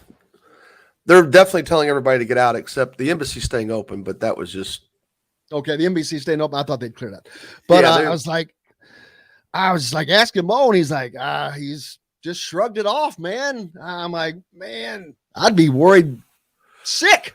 But let's hear what Mo had to say. I mentioned earlier you're playing back in Ukraine. How's that going? I know you've just been back over there for a few days. So is the season just getting started over there? No, actually, I'm in the second part of the season. I had just been home working out, and it was crazy. One of my coaches from one of the first teams that I played with in the Ukraine, he was on the younger squad of that team. So he called me up and basically said that they were looking for a person in my position, and it made it easier for me to say yes, just because I know he knows what I can do. He knows how I play the game, and I signed that contract, and now I'm trying to get this team on the playoff run. I hope that you're in eastern Ukraine. I think I'm more north, but I don't see no problems over here right now, so I'm in a good spot. Everybody knows I mentioned that because we've seen a little bit of. I got to be honest with you. I'd be a hell of a lot scared, to be honest with you, if I was in Ukraine right now, because we've heard talk of Russia and all that good stuff. What in the world could that be like for an American, for a basketball player to be over there? I'm here and I'm like going, and I know you're over there, and I'm like thinking, damn, I would be, if I was Mo, I'd be like, a little worried, but you're there taking care of business, man. What's it like? I mean, I just take it as, if they would make sure everybody's straight. If we have to leave, then that's something that we're gonna have to do. But like I said, I haven't seen no worries over here right now. I feel like I'm in a good, safe spot. And I'm just taking it day by day, every day, just coming out, working out, doing what I need to do to get ready for my next games, not worrying about the troubles or anything like that. Because there's always some troubles overseas in some way, shape, or form. So if we worry about that, then there's something else that now we have to worry about instead of what we got to do for our job. So, again, just taking it one day at a time, and just, I can only do so much. There's Mo Creek talking about currently living in Ukraine, playing basketball there with some unrest potentially there with Russia on the border. I mean, this is serious stuff, man. This is not, I mean, I can't imagine being in that position, Jim. Could you? No, but I've never We're traveled. talking Russia and Ukraine, Yeah. man. We're not talking about Russia and Ukraine. I'm like, wow, this is some old school Cold War stuff. I've been to Toronto. That's it. That's the extent of my international travel. But we were talking about this off the air, where I had one of my former players is over there on a church mission with his wife, and they were looking forward to this thing for like 6 months, and they're over there, and they were posting stuff on Facebook as recent as like 5 days ago, and I really wasn't paying a whole lot of attention to it, but now I'm like checking his feed and seeing if they're talking about coming home, and it's a problem. I mean, I don't know what the options are of getting out of there, how that's working at the normal citizen level, like people who aren't working, say, for the government, but for the U.S. government, that is. But hopefully they get out while the getting's good. Well, let's everybody keep Mo in your thoughts. Not that he's in any inherent danger. He doesn't seem right too now, worried. but he doesn't seem worried. He's calm, so we need to stay calm, but keep him in your thoughts, because I certainly am. Yeah, looking forward to doing that again. But what do you got going this week? We've got about a minute to go. The city tourney final is tonight. So when we say city, we mean Indianapolis. Hey, sorry to jump in. You have like 10 minutes. Nice. 12 minutes. Beautiful. I forgot. This is Monday. Yeah, they've got no, you're fine. The city tournament final is tonight. It's at 7:30 at Tech High School. Cathedral plays Arsenal Tech. That's a rematch from earlier in the year, and it's they're both in sectional 10, so they could meet 3 times this year. So this will be the second such matchup. Xavier Booker, from IU's perspective, missed Saturday's semifinal game because he was out of state at a funeral. He was actually at IU's game yesterday as well. Was he? Good. So he's back in town, so he should be there tonight. It's weird, though. We've gone back and forth with him. There have been 3 big games this year where he has either not played in the fourth quarter or maybe subbed out early because he definitely wasn't in as the game waned down. And, that goes to some of the stuff we've talked about with what is he really defensively. But he's had some good offensive games. And this is an opportunity where his length is unique in any game they play. His length is unique, even at the big school level in Indiana. So Cathedral Tech will be a great game tonight. I would recommend if anybody goes, first of all, masks are required to get in. They are actually compelling people to continue to wear them when they're in the bleachers. Normally the city final is packed. So if you're worried about COVID or you're worried about stuff like that, I would definitely stay home. If you're not, it's a good environment. Tech is an awesome gym. And it's a big gym too. So it's a cool environment, but they have a JV game final that plays at 6:00. The varsity game starts at 7. The JV game are usually sometimes 2 completely different teams. They're not necessarily Tech or Cathedral.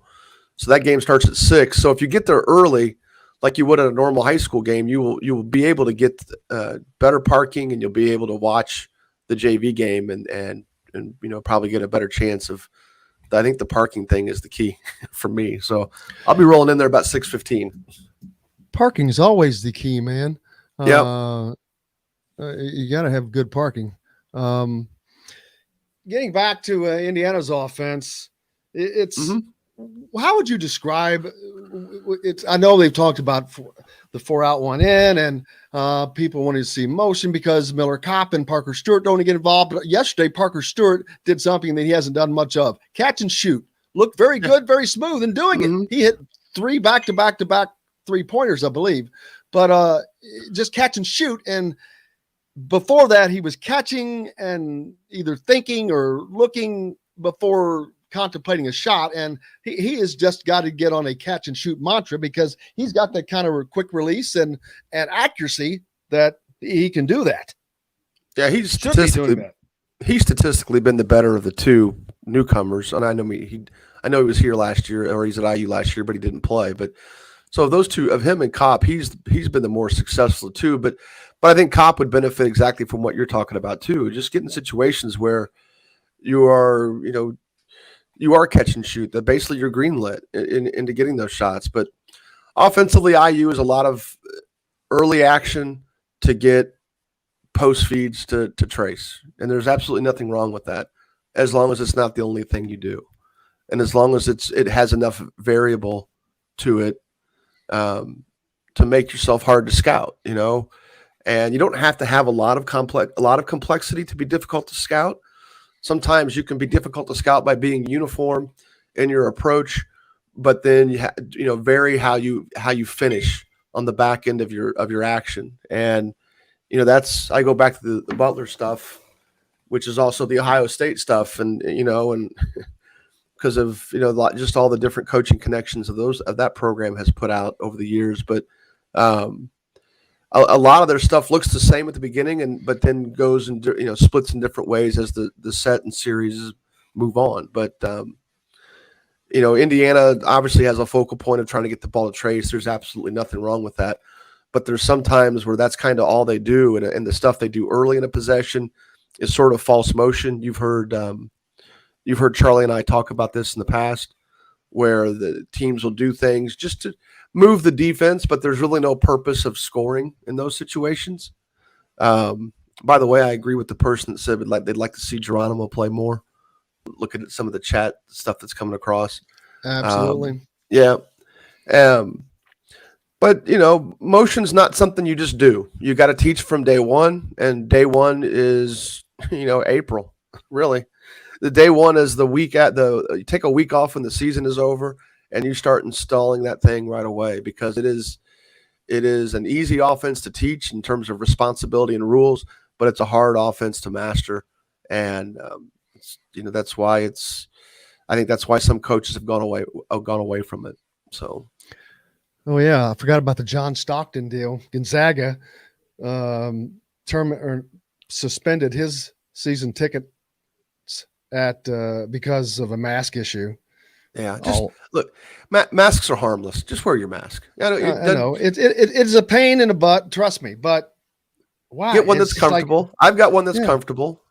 We can argue about it whether they work or not. I mean, they do recruit viral load, but they're not surgical. They're not medical grade. Anderson did beat Arsenal. Moving on, Anderson did beat Arsenal Tech, and then got their butt whooped the week later. Although Coach Turner will tell you that Anderson or that Tech shot 7 for 38 from 3 that game. Like, well, 31 misses is a lot of misses, man. Let's see. Almar Franklin playing Louisville tonight, so Virginia must be coming in to play Louisville in the ACC, so you all can check that out. Let's see. There was something else. Oh, yeah, Indiana picked up another quarterback for 2022, dual threat quarterback. Tim mentioned. I forgot to mention that. I would mention that later. We had a lot of football news earlier. But yeah, just all kinds of little tidbits from the weekend, man. It was kind of a busy weekend, and it's coming up. I didn't tell you, I'm heading down to Montverde Academy this week for the MAIT tournament, in which Montverde hosts an assortment of other great teams. None of those others have IU commit or recruits to my knowledge, but there's, the 3 total on Montverde with Jalen Hood-Schifino and KJ Evans and Derek Queen. Right. So I'll be seeing those guys play this weekend. Looking forward to that. And going to that campus. Games this week there's some decent games this week. None that really have too many IU implications, but it's going to be a good week of games for me. Last week I didn't see any really good games. I saw good teams and good matchups, but they ended up not being good games. How important was it for Indiana? Miro Little, the Finnish guard, was in town. He visited Baylor, Villanova, and in Indiana.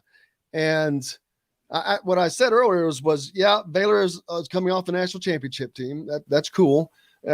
Villanova is not very far removed from some national titles, and Indiana has the pedigree. I promise you, he saw nothing environment-wise that he saw Thursday when he was in Bloomington. Indiana could not have hosted him on a better night this entire season. Right.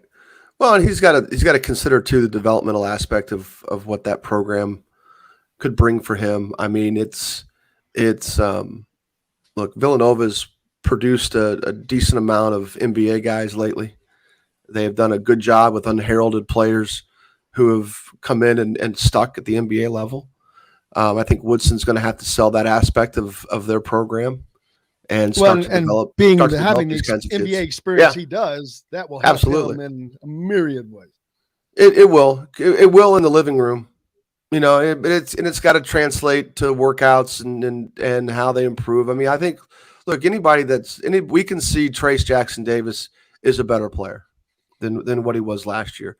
Of course, he was a better player last year than what he was the year before. I mean, but the impressive thing is that there's been a leap. That leap from 1 year to 2 is pretty common. That leap from 2 to 3, especially when you had a big leap going into your sophomore year, that leap from the second year to the third year is not nearly as common. There's usually a steadiness, and most of it in Trace's instance is just being more aggressive defensively without actually still being disciplined, and not just overreaching and constantly hunting for stats, or in this case, hunting for blocks. He's been a very, very good rim protector, even when he's not blocking shots. Certainly he rebounds the position well. Offensively, he's developed a lot more touch, and he's using his right hand a little bit more, which that's important. So anybody can see that. Now, whether or not Little, who's a guard, looks at that and carries away much from it. I don't know. Race Thompson's better. I mean, obviously, Finney's better, playing with a lot more confidence and a little bit more success. Well, a hell, a lot more success. And of course, great game to watch. That was the Purdue game because Rob was special. So I don't know. Little's going to have to figure out that part of it, and there's no question in my mind that Coach Woodson will be able to convey it to him from his past experience. Yeah, and as he continues to bring the new recruits in, but the thing is, they've got to replace Trace Jackson Davis for next year. But that's topic for next week. But yeah, I don't know if that's a guarantee. And I mean, I agree with you. And that is going to be a hell of a discussion. Let's try to remember to talk about that next week because I think that is Will Charlie be here next week? Will yes, Charlie be with me? But Charlie's kind of on a different schedule. He just started. We'll try to get him. We'll try to see if he can sneak in for like a segment or something with you. His schedule's kind of screwed up right now. Because I'm curious of his. I just actually typed something in the board about it. I'm curious on his take and if he would agree with my position on it. But we'll talk about that next week. Absolutely. A big thanks to Jim Reamer this week. Make sure you give him a follow as he is out checking out all the high school talent as well. Big thanks as well to John, the producer, Don Fischer, Charlie Miller, of course, as well. Back tomorrow to do this again with Kevin Brockway, Mike DeCourcy, Chronic Hoosier, most importantly with you guys. Looking forward to that again. Hey, man, go out and have a great day. Jim, have a great day, and everyone else as well. Until tomorrow, I'm Jim Coyle. I will see you on the radio.